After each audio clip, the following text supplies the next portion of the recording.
अस्सलाम वालेकुम, welcome to recipe secrets. So guys, आज की इस वीडियो में आप लोगों के साथ कड़ी बनाने की आसान रेसिपी शेयर करूंगा, जो कि बनाना नहायत आसान और जायके में लाजवाब है। आप इजीली इसको अपने घर में बना सकते हैं। सो गाइस, ये रेसिपी बनाने के लिए सबसे पहले हमें आधा किलो दही चाहिए होगा। आधा किलो दही में हम 1 चम्मच हल्दी ऐड करेंगे। उसके बाद साथ हम इसमें 2 चम्मच बेसन पाउडर जो है वो इसमें ऐड कर देंगे। ये चीज़ें ऐड करने के बाद हम इसको ग्राइंडर में डाल के अच्छी तरह इसका पेस्ट तैयार कर लेंगे।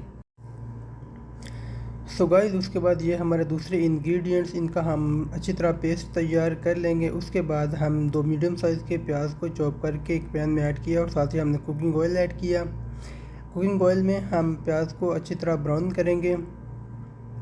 प्याज को ब्राउन करने के बाद जो हमने हरी मिर्च, अदरक और लहसुन का पेस्ट तैयार किया था, ये हम इसमें ऐड कर देंगे और साथ ही साथ हम इसमें तेज़ पत्ता भी इसमें ऐड कर देंगे। ये सारी चीज़ें ऐड करने के बाद हम 2 से 3 मिनट इसकी अच्छी तरह भुनाई करेंगे। उसके बाद हम इसमें थोड़ी मिकदार में पानी ऐड करेंगे ताकि प्याज जो है वो अच्छी तरह नरम हो जाए। सो गाइस, उसके बाद हम इसमें टमाटर की पेस्ट जो है वो ऐड कर देंगे। तो पहले हमने 2 अदद मीडियम साइज़ के प्याज की और टमाटर की पेस्ट तैयार कर ली थी। उसके बाद हम इसमें स्पाइसेस ऐड कर देंगे। इसमें कोई एक्स्ट्रा या सीक्रेट मसाला नहीं है, नॉर्मल किचन में यूज़ होने वाले मसाले जाते हम इसमें इस्तेमाल करेंगे। सो गाइस, मसाले इसमें ऐड करने के बाद 2 से 3 मिनट इसकी अच्छी तरह भुनाई करेंगे। जब हमारा मसाला तैयार हो जाएगा तो उसमें हम वो पेस्ट ऐड कर देंगे जो कि हमने दही और बेसन का तैयार करके रखा था। सो गाइस, ये पेस्ट ऐड करने के साथ हम इसको अच्छी तरह मिक्स करेंगे। तो गाइस, ये पेस्ट ऐड करने के बाद हम इसको मीडियम फ्लेम पे कम से कम 20 से 25 मिनट पकाएंगे और साथ हम इसको हिलाते रहेंगे। तो गाइस, उसके साथ हमने दूसरी तरफ पकौड़ों का सामान तैयार किया। उसके बाद हमने एक पैन में कुकिंग ऑयल ऐड किया। उसमें हमने पकौड़े जो हैं वो पहले फ्राई कर लिए।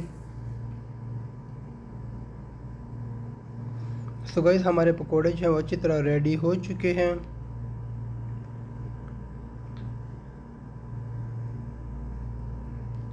तो ये जो पकोड़े हैं हमारे, वही हम इस कढ़ी में ऐड कर देंगे। कढ़ी में पकोड़े ऐड करने के बाद हम इसको कढ़ी को तड़का लगाएंगे। इस कढ़ी को तड़का लगाने के लिए हम फिंगर फ्राइज़ तैयार करेंगे। उसमें हम गोल मिर्च ऐड कर देंगे और साथ ही साथ हम थोड़ी मिकदार में ज़ीरा भी ऐड करेंगे। इन सारी चीज़ों को अच्छी तरह फ्राई करने के बाद जो हमने कढ़ी पकौड़ा तैयार किया है उसमें ऐड कर देंगे।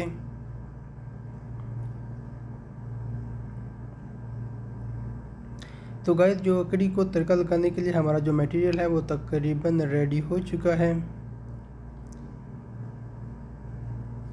तो इस सारे मटेरियल को हम कढ़ी जो रेडी करके रखी है उसमें हम ऐड कर देंगे। उसके बाद हमारी जो कढ़ी है वो ज़बरदस्त किस्म की तैयार हो चुकी, रेडी टू सर्व है।